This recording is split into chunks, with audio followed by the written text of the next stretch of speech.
شروع اللہ کے نام سے جو بڑا مہربان نہایت رحم والا ہے۔ طاسین، یہ قرآن اور کتاب روشن کی آیتیں ہیں، مومنوں کے لیے ہدایت اور بشارت ہے۔ وہ جو نماز پڑھتے اور زکوٰۃ دیتے اور آخرت کا یقین رکھتے ہیں۔ جو لوگ آخرت پر ایمان نہیں رکھتے، ہم نے ان کے اعمال ان کے لیے آراستہ کر دیے ہیں تو وہ سرگرداں ہو رہے ہیں۔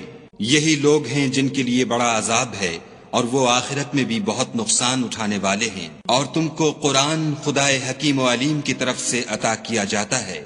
جب موسیٰ نے اپنے گھر والوں سے کہا کہ میں نے آگ دیکھی ہے، میں وہاں سے رستے کا پتہ لاتا ہوں یا سلگتا ہوا انگارہ تمہارے پاس لاتا ہوں تاکہ تم تاپو۔ جب موسیٰ اس کے پاس آئے تو ندا آئی کہ وہ جو آگ میں تجلی دکھاتا ہے بابرکت ہے، اور وہ جو آگ کے ارد گرد ہے، اور خدا جو تمام عالم کا پروردگار ہے پاک ہے۔ اے موسیٰ، میں ہی خدائے غالب و دانا ہوں، اور اپنی لاٹھی ڈال دو۔ جب اسے دیکھا تو اس طرح ہل رہی تھی گویا سانپ ہے، تو پیٹھ پھیر کر بھاگے اور پیچھے مڑ کر نہ دیکھا۔ حکم ہوا کہ موسیٰ ڈرو مت، ہمارے پاس پیغمبر ڈرا نہیں کرتے۔ ہاں، جس نے ظلم کیا پھر برائی کے بعد اسے نیکی سے بدل دیا تو میں بخشنے والا مہربان ہوں۔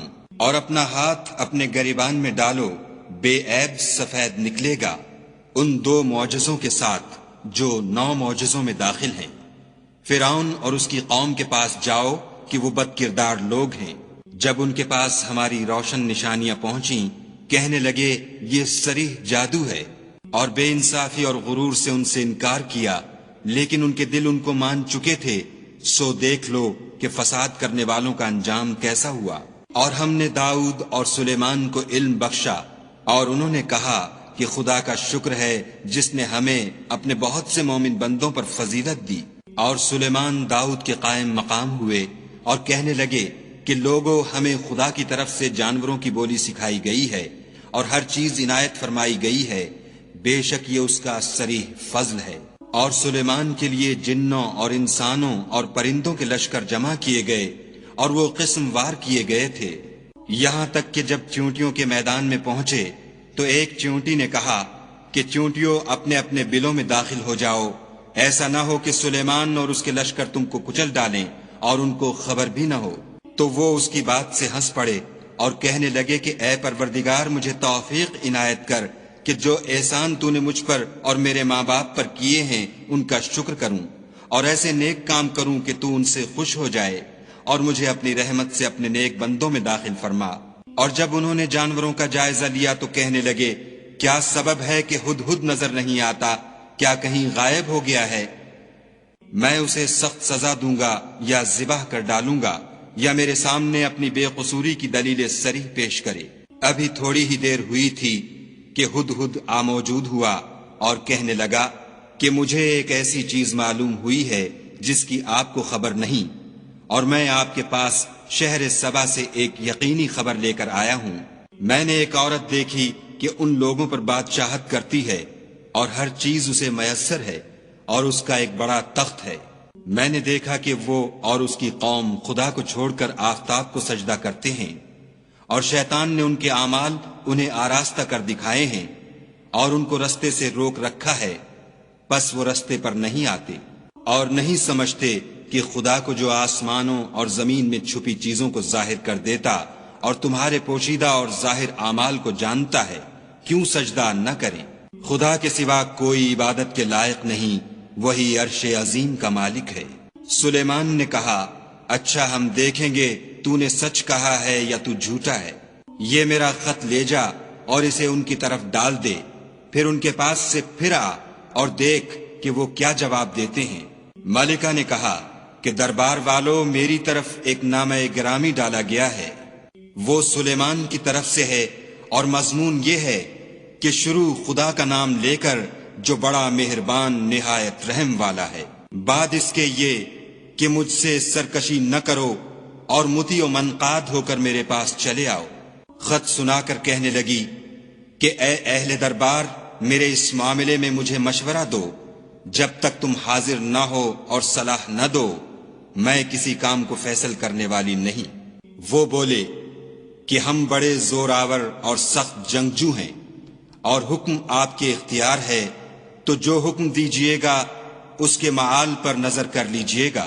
اس نے کہا کہ بادشاہ جب کسی شہر میں داخل ہوتے ہیں تو اس کو تباہ کر دیتے ہیں اور وہاں کے عزت والوں کو ذلیل کر دیا کرتے ہیں، اور اسی طرح یہ بھی کریں گے۔ اور میں ان کی طرف کچھ تحفہ بھیجتی ہوں اور دیکھتی ہوں کہ قاصد کیا جواب لاتے ہیں۔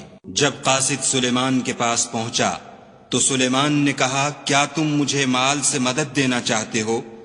جو کچھ خدا نے مجھے عطا فرمایا ہے وہ اس سے بہتر ہے جو تمہیں دیا ہے۔ حقیقت یہ ہے کہ اپنے تحفے سے تم ہی خوش ہوتے ہوگے۔ ان کے پاس واپس جاؤ، ہم ان پر ایسے لشکر لے کر حملہ کریں گے جن کے مقابلے کی ان میں طاقت نہ ہوگی، اور ان کو وہاں سے بے عزت کر کے نکال دیں گے اور وہ ذلیل ہوں گے۔ سلیمان نے کہا کہ اے دربار والو، کوئی تم میں ایسا ہے کہ قبل اس کے کہ وہ لوگ فرما بردار ہو کر ہمارے پاس آئیں ملکہ کا تخت میرے پاس لے آئے؟ جنات میں سے ایک قوی ہیکل جن نے کہا کہ قبل اس کے کہ آپ اپنی جگہ سے اٹھیں میں اس کو آپ کے پاس لا حاضر کرتا ہوں، اور مجھے اس پر قدرت بھی حاصل ہے اور امانت دار بھی ہوں۔ ایک شخص جس کو کتاب الہی کا علم تھا کہنے لگا کہ میں آپ کی آنکھ کے جھپکنے سے پہلے اسے آپ کے پاس حاضر کیے دیتا ہوں۔ جب سلیمان نے تخت کو اپنے پاس رکھا ہوا دیکھا تو کہا کہ یہ میرے پروردگار کا فضل ہے تاکہ مجھے آزمائے کہ میں شکر کرتا ہوں یا کفران نعمت کرتا ہوں، اور جو شکر کرتا ہے تو اپنے ہی فائدے کے لیے شکر کرتا ہے، اور جو ناشکری کرتا ہے تو میرا پروردگار بے پرواہ اور کرم کرنے والا ہے۔ سلیمان نے کہا کہ مالکہ کے امتحان عقل کے لیے اس کے تخت کی صورت بدل دو، دیکھیں کہ وہ سوجھ بوجھ رکھتی ہے یا ان لوگوں میں سے ہے جو سوجھ نہیں رکھتے۔ جب وہ آ پہنچی تو پوچھا گیا کہ کیا آپ کا تخت بھی اسی طرح کا ہے؟ اس نے کہا کہ یہ تو گویا ہو بہو وہی ہے، اور ہم کو اس سے پہلے ہی سلیمان کی عظمت و شان کا علم ہو گیا تھا، اور ہم فرما بردار ہیں۔ اور وہ جو خدا کے سوا اور کی پرستش کرتی تھی سلیمان نے اس کو اس سے منع کیا، اس سے پہلے تو وہ کافروں میں سے تھی۔ پھر اس سے کہا گیا کہ محل میں چلیے۔ جب اس نے اس کے فرش کو دیکھا تو اسے پانی کا حوض سمجھا اور کپڑا اٹھا کر اپنی پنڈلیاں کھول دیں۔ سلیمان نے کہا یہ ایسا محل ہے جس کے نیچے بھی شیشے جڑے ہوئے ہیں۔ وہ بول اٹھی کہ پروردگار میں اپنے آپ پر ظلم کرتی رہی تھی، اور اب میں سلیمان کے ہاتھ پر خدائے رب العالمین پر ایمان لاتی ہوں۔ اور ہم نے سمود کی طرف ان کے بھائی صالح کو بھیجا کہ خدا کی عبادت کرو، تو وہ دو فریق ہو کر آپس میں جھگڑنے لگے۔ صالح نے کہا کہ اے قوم، تم بھلائی سے پہلے برائی کے لیے کیوں جلدی کرتے ہو، اور خدا سے بخشش کیوں نہیں مانگتے تاکہ تم پر رحم کیا جائے؟ وہ کہنے لگے کہ تم اور تمہارے ساتھی ہمارے لیے شگون بد ہیں۔ صالح نے کہا کہ تمہاری بدشگونی خدا کی طرف سے ہے، بلکہ تم ایسے لوگ ہو جن کی آزمائش کی جاتی ہے۔ اور شہر میں 9 شخص تھے جو ملک میں فساد کیا کرتے تھے اور اصلاح سے کام نہیں لیتے تھے۔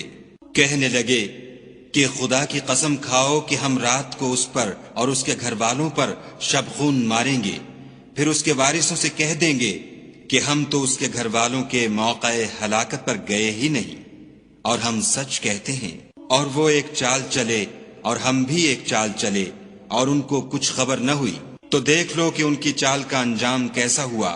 ہم نے ان کو اور ان کی قوم سب کو ہلاک کر ڈالا۔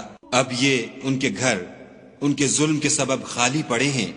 جو لوگ دانش رکھتے ہیں ان کے لیے اس میں نشانی ہے، اور جو لوگ ایمان لائے اور ڈرتے تھے ان کو ہم نے نجات دی۔ اور لوط کو یاد کرو جب انہوں نے اپنی قوم سے کہا کہ تم بے حیائی کے کام کیوں کرتے ہو، اور تم دیکھتے ہو کیا تم عورتوں کو چھوڑ کر لذت حاصل کرنے کے لیے مردوں کی طرف مائل ہوتے ہو؟ حقیقت یہ ہے کہ تم احمق لوگ ہو۔ تو ان کی قوم کے لوگ بولے تو یہ بولے، اور اس کے سوا ان کا کچھ جواب نہ تھا کہ لوط کے گھر والوں کو اپنے شہر سے نکال دو، یہ لوگ پاک بننا چاہتے ہیں۔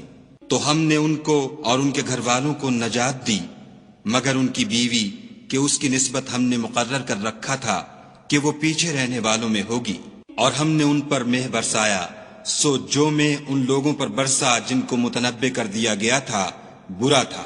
کہہ دو کہ سب تعریف خدا ہی کو سزاوار ہے، اور اس کے بندوں پر سلام ہے جن کو اس نے منتخب فرمایا، بھلا خدا بہتر ہے یا وہ جن کو یہ اس کا شریک بناتے ہیں؟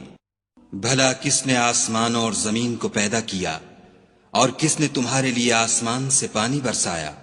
ہم نے، پھر ہم نے اس سے سرسبز باغ اگائے۔ تمہارا کام تو نہ تھا کہ تم ان کے درختوں کو اگاتے، تو کیا خدا کے ساتھ کوئی اور بھی معبود ہے؟ ہرگز نہیں، بلکہ یہ لوگ رستے سے الگ ہو رہے ہیں۔ بھلا کس نے زمین کو قرارگاہ بنایا اور اس کے بیچ نہریں بنائیں اور اس کے لیے پہاڑ بنائے، اور کس نے دو دریاؤں کے بیچ اوٹ بنائی؟ یہ سب کچھ خدا نے بنایا، تو کیا خدا کے ساتھ کوئی اور معبود بھی ہے؟ ہرگز نہیں، بلکہ ان میں اکثر دانش نہیں رکھتے۔ بھلا کون بے قرار کی التجا قبول کرتا ہے جب وہ اس سے دعا کرتا ہے، اور کون اس کی تکلیف کو دور کرتا ہے، اور کون تم کو زمین میں اگلوں کا جانشین بناتا ہے؟ یہ سب کچھ خدا کرتا ہے، تو کیا خدا کے ساتھ کوئی اور معبود بھی ہے؟ ہرگز نہیں، مگر تم بہت کم غور کرتے ہو۔ بھلا کون تم کو جنگل اور دریا کے اندھیروں میں رستہ بتاتا، اور کون ہواؤں کو اپنی رحمت کے آگے خوشخبری بنا کر بھیجتا ہے؟ یہ سب کچھ خدا کرتا ہے، تو کیا خدا کے ساتھ کوئی اور معبود بھی ہے؟ ہرگز نہیں۔ یہ لوگ جو شرک کرتے ہیں، خدا کی شان اس سے بلند ہے۔ بھلا کون خلقت کو پہلی بار پیدا کرتا، پھر اس کو بار بار پیدا کرتا رہتا ہے؟ اور کون تم کو آسمان اور زمین سے رزق دیتا ہے؟ یہ سب کچھ خدا کرتا ہے، تو کیا خدا کے ساتھ کوئی اور معبود بھی ہے؟ ہرگز نہیں۔ کہہ دو کہ مشرکو، اگر تم سچے ہو تو دلیل پیش کرو۔ کہہ دو کہ جو لوگ آسمانوں اور زمین میں ہیں خدا کے سوا غیب کی باتیں نہیں جانتے، اور نہ یہ جانتے ہیں کہ کب زندہ کر کے اٹھائے جائیں گے، بلکہ آخرت کے بارے میں ان کا علم منتہی ہو چکا ہے، بلکہ وہ اس سے شک میں ہیں، بلکہ اس سے اندھے ہو رہے ہیں۔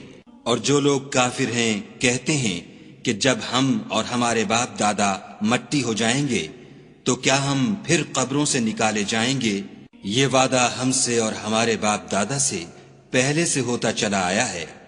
کہاں کا اٹھنا اور کیسی قیامت، یہ تو صرف پہلے لوگوں کی کہانیاں ہیں۔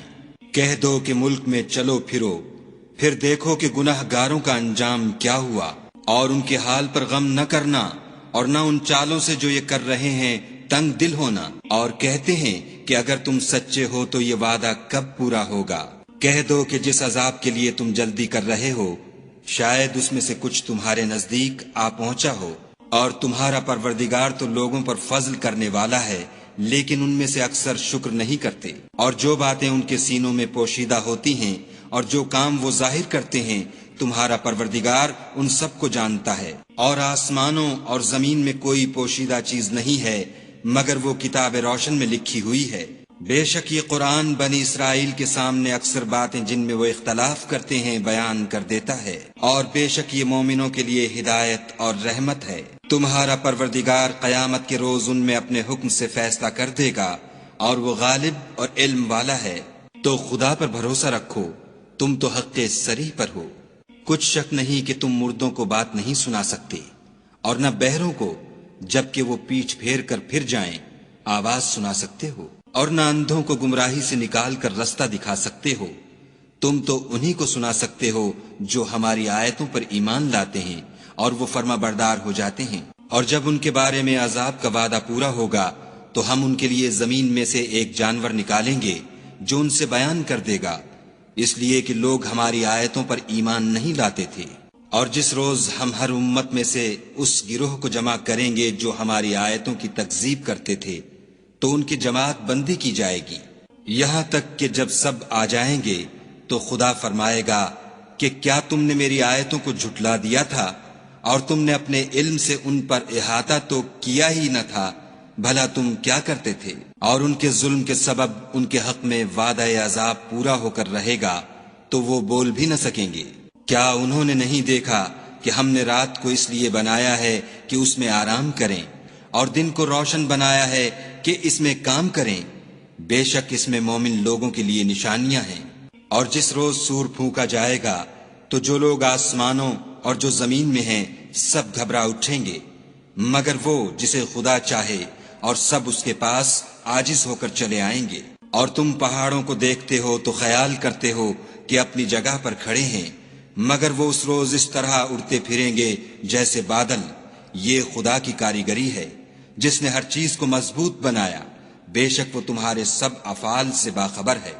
جو شخص نیکی لے کر آئے گا تو اس کے لیے اس سے بہتر بدلہ تیار ہے، اور ایسے لوگ اس روز گھبراہٹ سے بے خوف ہوں گے۔ اور جو برائی لے کر آئے گا تو ایسے لوگ اوندھے منہ دوزخ میں ڈال دیے جائیں گے۔ تم کو تو انہی اعمال کا بدلہ ملے گا جو تم کرتے رہے ہو۔